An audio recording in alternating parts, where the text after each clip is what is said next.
representing 8,000 healthcare workers all across Eastern Ontario.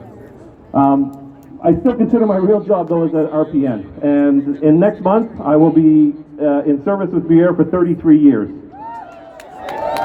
I can tell you, and I'm sure you agree and are going to say the same thing, the last 18 months have been the hardest of my career.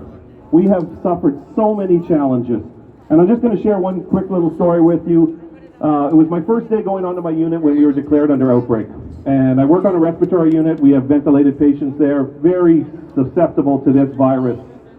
And I went in that day, we put on our PPE, we headed into our report room, and the usual light environment where people are joking and talking was replaced with silence. And you could see it in people's eyes. We were scared, me, myself included.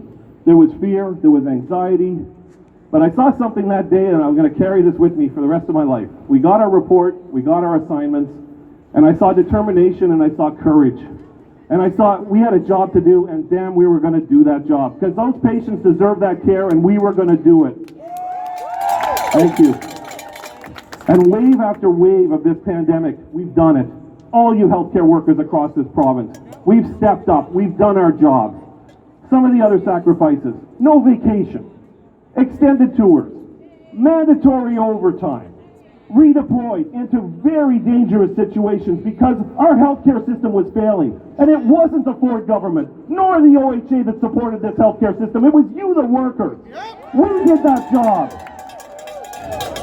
And we have some good news, because the public supports us. Outside my workplace for months, people banged on pots, banged on pans. They applauded when we went in and out of that building. Individuals have donated coffees and cookies and supplied us with meals, all tokens of that appreciation. We have earned their respect. The problem is, the Ontario government, when a camera is on, calls us heroes. But when those cameras are off, folks, they turn your back. They're turning their backs on us.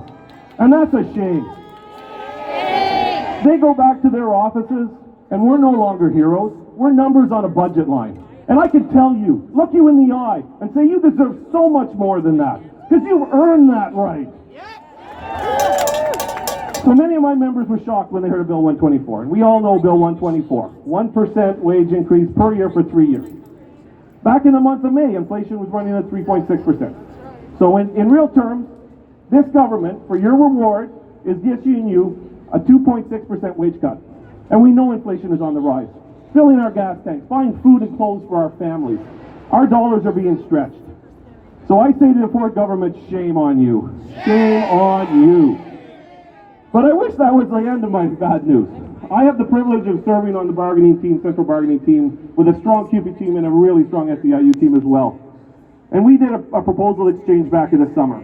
And much to our chagrin, we see a litany of concessions. And our hearts sunk. We thought, you know, we have this wage restraint. At least, you know, we're going to bargain a lot of real good improvements here. But to see the OHA take advantage of this situation and table concessions that are literally going to gut your collective agreement is a shame as well. Shame on you, OHA. Shame. Awesome. So, now we head off to bargaining. And really, I have three simple comments, and I'll close up my statements. Three simple demands. First, to the Ford government. Our unions expect to be able to negotiate a fair wage increase that at a minimum keeps up with the rate of inflation. Number two, to the OHA. You table concessions, we reject those concessions. And number three, and Michael touched on this, we are looking to make real gains in health and safety for our members. We know that over 24,000 of us have contracted COVID. We know that we went into some very precarious positions. We did not protect it at the way we should have been protected. We need to bargain in the precautionary principle, which is going to ensure that we're at least protected. We have a difficult job to do. We deserve to be doing it safely. Thank you so much. One last thing. I am so empowered by the activism I see here today. We have a really hard challenge ahead of us. But with this group, and we're going to go back to our locals and rally those people, we will succeed. This is a just fight, and we will win. Thank you so much. Oh, good job. Okay, you heard it. You heard him say activism, right? All right, so I need your help, because I'm not sure